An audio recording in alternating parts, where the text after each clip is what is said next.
Ya, watil kala ayam, demikian hari-hari itu mereka kami putar saudara sekalian, dari hari ke hari, dari hari ke minggu, dari minggu ke bulan, bulan ke tahun. Ini semuanya adalah atas ilmu kudrat dan iradahnya Allah Subhanahu wa ta'ala. Apa kata Imam Haddad? Yawmu amsin qad qada, hari kemarin sudah lewat. Hari yang sudah lewat bisa balik lagi enggak, saudara? Ya, ma biadika, apa yang ada di tanganmu kemarin. Yang kedua ketemu ada wayumu godin, dan hari esok la tadri atudriku amla. Hari esok apakah kita masih bisa mendapatkan hari esok? Apakah besok kita masih ada, saudara, di dunia? Ada nggak jamin kita, saudara, kita sampai besok ada? Nggak ada yang bisa jamin bahwa umur kita sampai besok itu nggak ada yang jamin, saudara.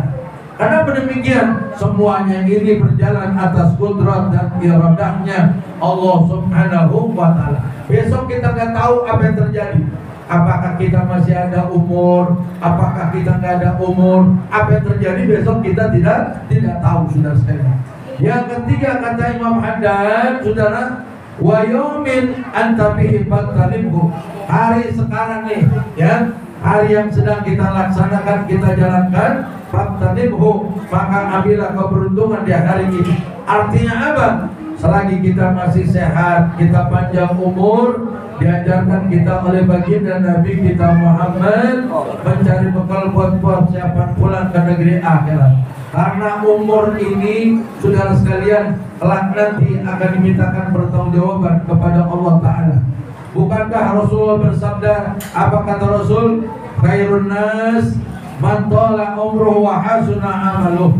Sebaik-baiknya manusia orang-orang yang diberikan panjang umur. Orang yang baik itu orang yang diberikan panjang umur. Umur yang panjangnya bagaimana yang baik, saudara? Umur yang baik yang digunakan untuk ibadah kepada Allah. Umur kita dari dipanjangkan oleh Allah, kita gunakan untuk ibadah. Kita ngaji, kita duduk di majlis taklim, sering duduk di majlis-majlisnya ilmu, maka umur kita menjadi manfaat. Boleh jadi kata Imam Hasan Basri rahimahullah ta'ala, manusia itu dibagi menjadi 4 kelompok besar.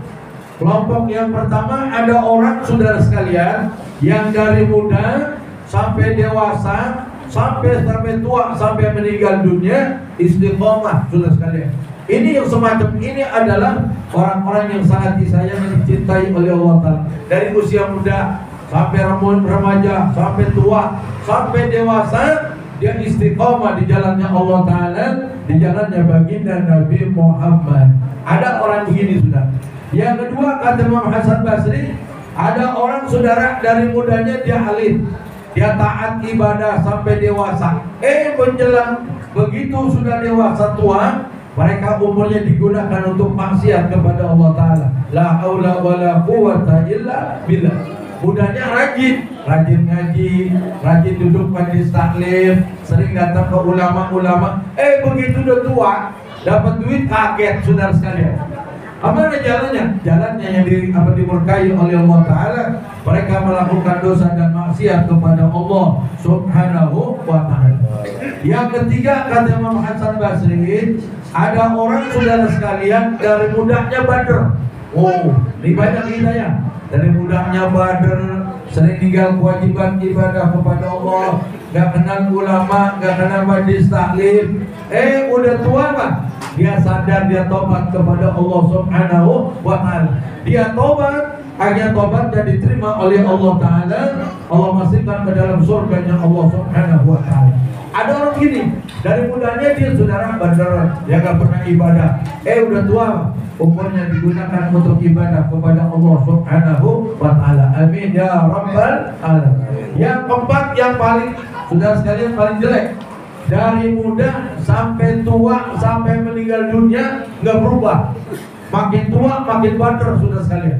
La haula wala quwwata illa billah. Makin tua bukan makin mendekatkan diri kepada Allah, bukan makin rajin, tapi makin apa? Makin kurang ajar, saudara sekalian. Udah tua-tua masih nongkrong di keramat tunggak, ya Allah. Udah tua masih main kartu, banting kartu, ya. Kalau main kartu 2 hari 2 malam kuat, saudara sekalian. Tapi kadang-kadang kagak makan, saudara, kagak mandi. Orang kalau lagi main kartu ada yang mati gitu, nggak mati tuh. 2 hari 2 malam kuat. Coba kalau ngaji sejam dah saudara. Ngaji begini, berat tidak ngaji, betul nggak? Ya Allah kita jauh datangnya berat, ngaji berat saudara.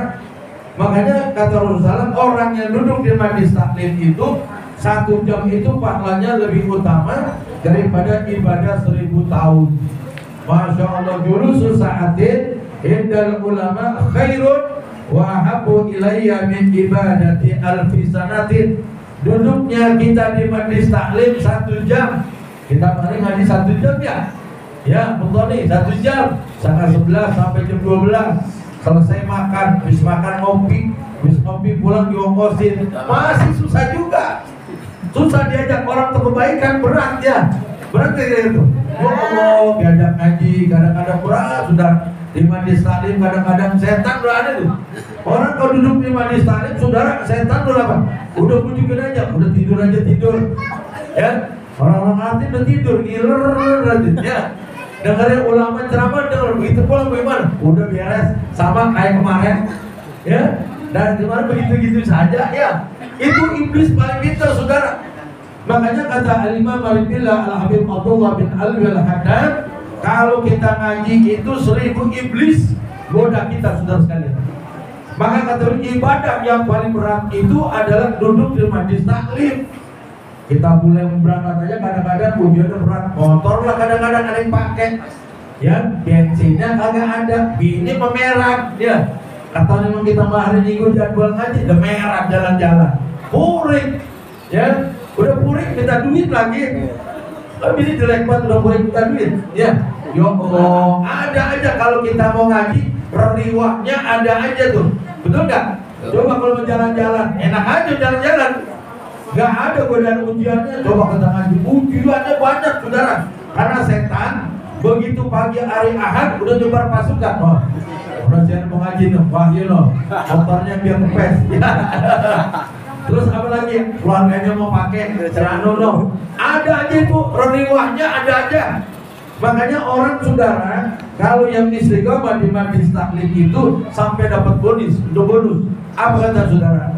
Al-istiqomah khairun min alfi karamah. Istiqomahnya kita di dalam ibadah itu lebih mulia dari 1000 keramat sudah sekalian. Orang istiqomahnya ribet. Kadang-kadang kita ngaji besok kagak, besok ngaji besok kagak. Kadang-kadang 2 minggu kagak muncul-muncul. Istiqomah itu susah. Makanya orang-orang dulu saudara kadang-kadang alimnya nggak begitu alim, tapi kebanyakan orang dulu istiqomah. Lihat bapak kita dulu, sekolah nggak tinggi saudara. Ayah kita dulu sekolahnya paling SD, SR, ya, ibtidaiyah. Apa orang tua kita dulu pada bisa beli tanah? Beli tanahnya banyak, maka banyak orang Betawi terkenal tuan tanah, betul nggak? Lah sekarang kita sekolah nggak ada yang rendah, S1, S2, S3, S getok, S green, S kelapa. Semuanya S pada dapat, bukan pada apa? Beli tanah. Ngapain kita? Yang ada jualin tanah, saudara. Di mana tuh? Makanya saya bilang orang Betawi ini kita sudah makmur. Apa makmur? Tinggal rumah sama si sumur. Matanya pada lamur. Kenapa? Pada banyak ngejemur. Kenapa? Gara-gara makan apa? Semur. Gambar semur. Ujung-ujungannya udah tua masuk ke alam kubur. Ya, pasti. Di rumah kita orang Betawi. Kenapa? Keberkahannya jauh. Orang tua kita dulu saudara istiqomah. Kalau ada ulama, ada habaib, orang tua kita dulu saudara dia cinta, ikutin, ngajar. Itu pada berkah, pada pembeli tanah, ada usaha, pada berkah. Ini kita sekarang jauh, ya. Kita ngikutin ulama, kadang-kadang milih-milih. Kalau gurunya kaya, baru mau ngikutin saudara. Kalau gurunya miskin, malas orang saudara. Ya, ustadznya aja miskin, Habib Umarnya aja miskin, parah. Ya, coba kalau yang kaya saudara, wah beda. Orang kalau kaya sama miskin beda, saudara. Ini zaman sekarang. Orang kaya, pilek aja datang banyak. Orang kaya nih, timung pilek, wah, yang bawain kue, yang bawain buah, nanyain, lu sehat. Coba yang miskin dah. Yang miskin di pinggiran kali, ya jangan sakit meriang, udah mau mampus. Agak nih nengokin, Tiba ngomong doang, saya harus sakit aja, kesian amat ya. Udah segitu doang. Coba kalau yang kaya, gua mulai nengokin Breron, ya. Makanya kata Nabi ada satu hadis jelas tuh. Man tawaddu'a li ghani ghinahu faqad dhahaba sulusa dinihi. Siapa orang yang tawaduk, rendah diri, mau orang kaya, ya, apa takut orang kaya, ya. Orang-orang salaman pakai tangan, orang kaya kakinya disium. Ada orang saudara saking saya cintanya orang kaya, pengen dihormatin, itu bukan tangannya dicium, kakinya dicium. Untung agak pantatnya dicium, ya. Nggak boleh.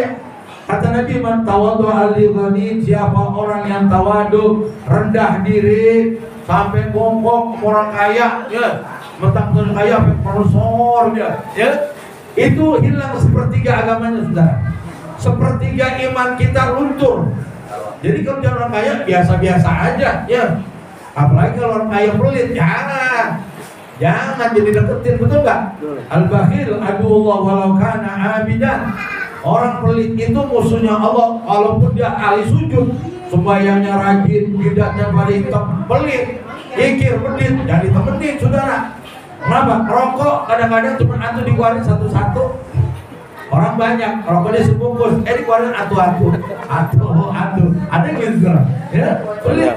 Nah, ini keberkahan ini, saudara, istiqomah itu khairun min alfi karomah.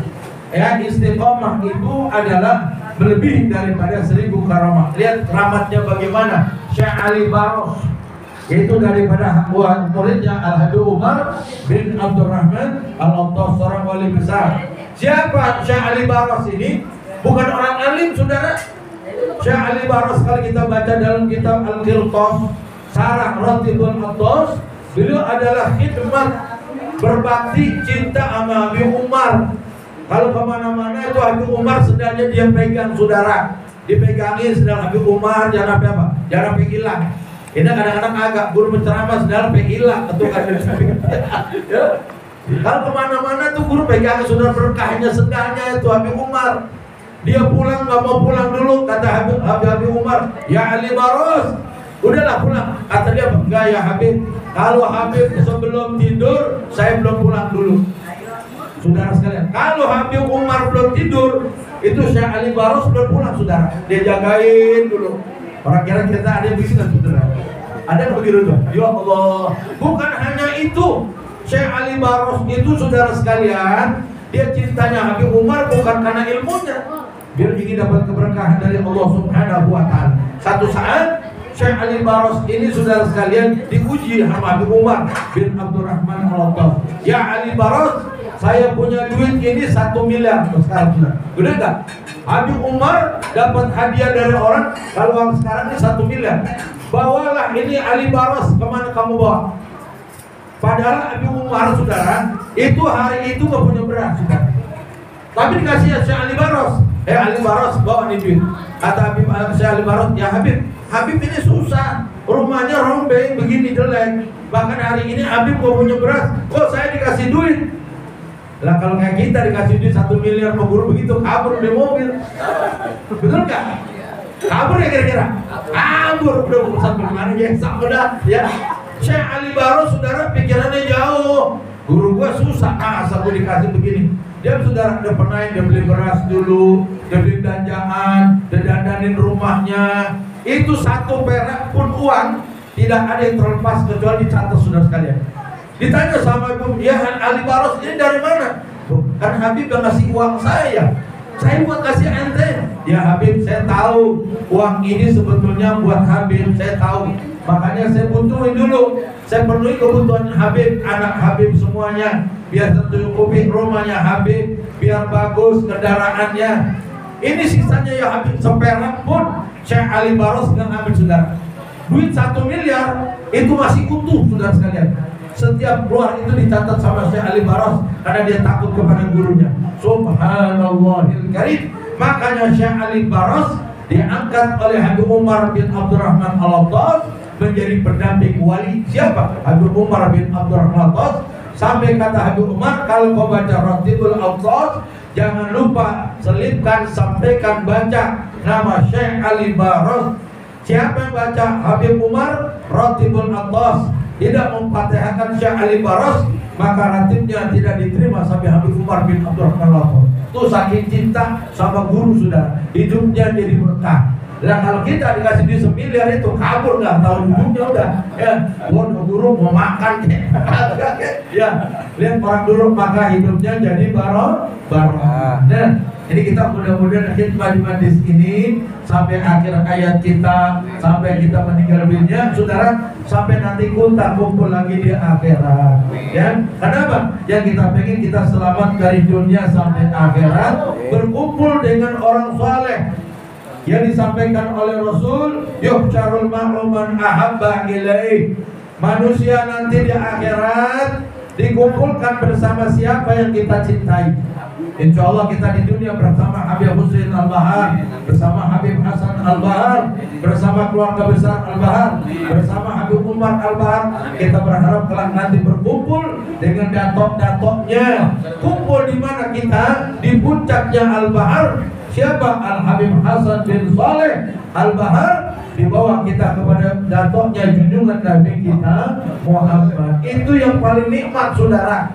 Ada orang soleh itu, saudara, ketika nanti meninggal dunia ditanya, saudara, wahai orang soleh, siapa orang yang kau ajak di dunia? Ada orang soleh, si Fulan bin Fulan, Fulan bin Fulan, sudah ada nggak semua? Belum. Siapa belum ada? Si Anu disebutin, si Anu belum ada. Itu disebutin muncul-muncul, ditanya apa yang kau mau? Apa kata orang soleh itu? Saya minta orang yang di dunia bersama saya minta kumpul pula nanti di akhirat bersama saya, bersama datoknya junjungan Nabi kita Muhammad Sallallahu Alaihi Wasallam. Insya Allah mudah-mudahan kalau kita kumpul bersama Rasulullah, kita bisa memandang wajahnya Nabi Muhammad, bisa melihat wajahnya Rasulullah, bisa berjabat tangan dengan Nabi Muhammad, bisa mencium tangannya baginda Nabi Muhammad, bisa makan bersama baginda Nabi Muhammad, bisa ngopi bersama baginda Nabi Muhammad. Yakin kita, saudara, di surga Rasulullah tidak akan tinggalkan kita bersama cucu-cucu beliau dari dunia sampai akhirat. Amin ya Rabbal. Insya Allah cinta kita jangan lepas kepada para habaib, para zuriyahnya Nabi. Saat ini saudara sekalian, ini orang lagi pada tingkang laut, orang lagi diadu domba, habaib dengan habaib, habaib dengan ulama. Betul nggak? Kita pengikut zuriyahnya Nabi Muhammad, iman kita jangan goyah. Saudara, habaib ini darahnya Rasulullah, jangan bisa diganggu gugat. Tidak ada pun orang yang jahil, orang yang bodoh, orang yang ngerti ilmu, kalau dia mengatakan habaib itu di Indonesia keturunan Ba'alawi, mereka itu nasabnya tidak sampai kepada Rasulullah. Gak mungkin, saudara sekalian. Habaib itu punya ciri, saudara sekalian. Ya, makanya kita kata Nabi, siapa sih habaib? Kullu nasabin wa munqati'un ila yaumil qiyamah illa sababi wa nasabi. Semuanya nasab itu putus, keturunan itu putus, kata Nabi. Yang tidak putus keturunan itu adalah keturunanku, kata Nabi. Kenapa keturunanku tidak putus? Karena darahku ada bersama mereka. Siapa yang menyandingkan darahku kepada cucuku? Allah Subhanahu wa ta'ala. Di mana itu? Allah maktubkan dalam Al-Quran, dijawab, innama yuridullah liyudhiba ankum risa ahlal bait wa yutahhirakum tathira. Sesungguhnya Allah Ta'ala menginginkan bahwa keluarga Nabi itu Allah sucikan darahnya sesuci-sucinya. Untuk apa? Bisa berhadapan dengan Allah Ta'ala dari keluarganya Nabi kita Muhammad Sallallahu Alaihi Wasallam. Hati-hati nih, ini orang sekarang pada di nasab. Jangan, saudara, iman kita, kecintaan kita kepada habaib jangan luntur. Ya, ini ujian, saudara sekalian. Rasulullah pernah ditanya, ya Rasulullah, siapa nanti yang membuat kerusakan di muka bumi ini? Nabi jawab, yang nanti bikin kerusakan ini adalah orang alim yang mereka itu punya hasad, punya sifat dengki, punya sifat benci kepada keturunan Nabi Muhammad SAW. Mereka orang alim, kata Nabi, mereka punya ilmu, tapi mereka punya sifat hasud, punya sifat dengki, punya sifat kebencian dengan keturunanku. sehingga keluargaku dibikin rusak oleh mereka. Lalu Nabi tanya, siapa yang danani ya Rasul, yang memperbaiki alam dunia kalau dia rusak itu? Nabi jawab, yang akan memperbaiki alam dunia mereka ada di dunia, keluargaku juga, kata Nabi kita Muhammad. Sampai kata Nabi, rusaknya dunia nanti akan diturunkan Imam Mahdi dari baginda Nabi kita Muhammad sallallahu alaihi wasallam. Ditanya, man Mahdi ya Rasulullah, siapa Imam Mahdi ya Rasulullah? Apa kata Nabi? Al-Mahdi min dami wa ahli baiti. Imam Mahdi itu darahku, kata Nabi. Imam Mahdi itu keturunanku, kata Nabi itu salam. Ini orang banyak ngaku Imam Mahdi, saudara. Ada tukang kacang ngaku Imam Mahdi. Ya, ada di gerombokan, saudara sekalian, tukang sarang burung lawet. Dia lama di gua, saudara sekalian. Dia semedi, ditemenin sama setan, sama kantong wewe. Dan keluar ngaku Imam Mahdi. Ada lagi belum lama kita Imam Mahdi keluar dari Serang, namanya Mama Gupron, ya. Makoli panal bejan, bahasa Nasrani, bahasa Suryani. Ada pada bahasa Nasrani, bahasa Suryani, bahasa Nasrullah ada tuh, saudara. Itu ada itu sekali. Na'udzubillah, subhanallah, dia bilang apa begini, orang gila ditangkap, ya. Ya Allah, aku makoli saya sudah kasih tugas yang maha kuasa, tanda tangan kepada saya. Oh, Tuhan tanda tangan, bego lo. Ya, mana sifat lu wujudnya Allah Ta'ala, mana tauhid lu kepada Allah Ta'ala. Malaikat Jibril, Mikail, semuanya sudah saya panggil. Dia setuju saya menjadi apa? Pendamping nanti jadi gawang di dalam neraka. Dia jadi gawang neraka tuh. Saya bilang bukan jadi gawang neraka lo, nanti jadi kerak dan neraka lo. Betul nggak? Habaib lu jelek-jelekin, ulama lu jelek-jelekin, orang alim bego. Ya Allah, hati-hati saudara. Zaman sudah akhir zaman, bukan zaman yang rusak manusianya, saudara. Nggak ada ilmunya pada bikin fatwa, betul nggak? Habaib dibikin rusak. Ada lagi, nanti habaib kita sweeping, saudara-saudara. Itu habaib yang begini, yang tukang dawil, itu bego orang. Dia nggak ngerti ini dunia, saudara. Ini diwariskan untuk keluarganya Nabi Muhammad. Ya, biar tahu saudara sekalian. Kenapa? Itu munculnya hadis laulaka ma khalaqtu aflaka. Jika nggak ada engkau wahai Nabi Muhammad, dunia dan seisinya nggak diciptakan oleh Allah. Itu hadis itu tidak sampai di situ. Laula min ahli baitika ya Rasulullah ma khalaqtu dunya wa ma fiha. Seandainya tidak ada keturunanmu ya Rasulullah, dunia dan seisinya tidak akan diciptakan oleh Allah. Maka sebutkan saudara, ahlu baitika sabinatin nuh faman raqiba faqad najah. Keluarga Nabi Muhammad, habaib itu kayak kapalnya Nabi Nuh. Tahu kapalnya Nabi Nuh? Kapalnya Nabi Nuh adalah salah satu kapal yang menyelamatkan umat. Faman raqiba faqad najah. Siapa yang naik ke kapalnya Nabi Nuh pasti selamat. Siapa yang bersama habaib, dzurriyyahnya Nabi Muhammad, dipastikan dia bakal selamat dunia dan akhirat. Ya, hati-hati bapak-bapak, ibu-ibu. Ini orang udah pada banyak orang gila. Orang gila pada dianggap, ya. Orang yang benar kagak dianggap, ya. Masya Allah, mudah-mudahan kita diberikan rahmat oleh Allah.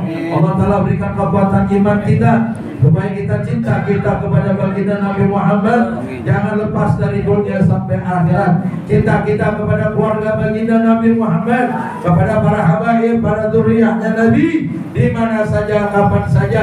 Jangan sampai luntur, jangan sampai lepas, saudara, dari dunia sampai akhirat. Kenapa? Kita minta mohon ya Rabb, kita amal ibadah kita sedikit. Sholat kita kadang-kadang masih banyak gak khusyuk, betul? Sholat kita banyak ngawur, sedekah kita sedikit, ibadah kita sedikit. Apa yang kita agungkan di hadapan Allah gak ada, saudara. Yang kita inginkan agungkan kita hanya junjungan Nabi kita Muhammad, hanya Rasulullah, harapan kita, saudara. Jangan kita bangga dengan ibadah kita. Ibadah kita sedikit banyak rusak, saudara. Mudah-mudahan kita semua diberikan rahmat oleh Allah Ta'ala. Amin. Saudara sekalian, marilah kita dengarkan wejangan dari guru kita Sayyidul Wali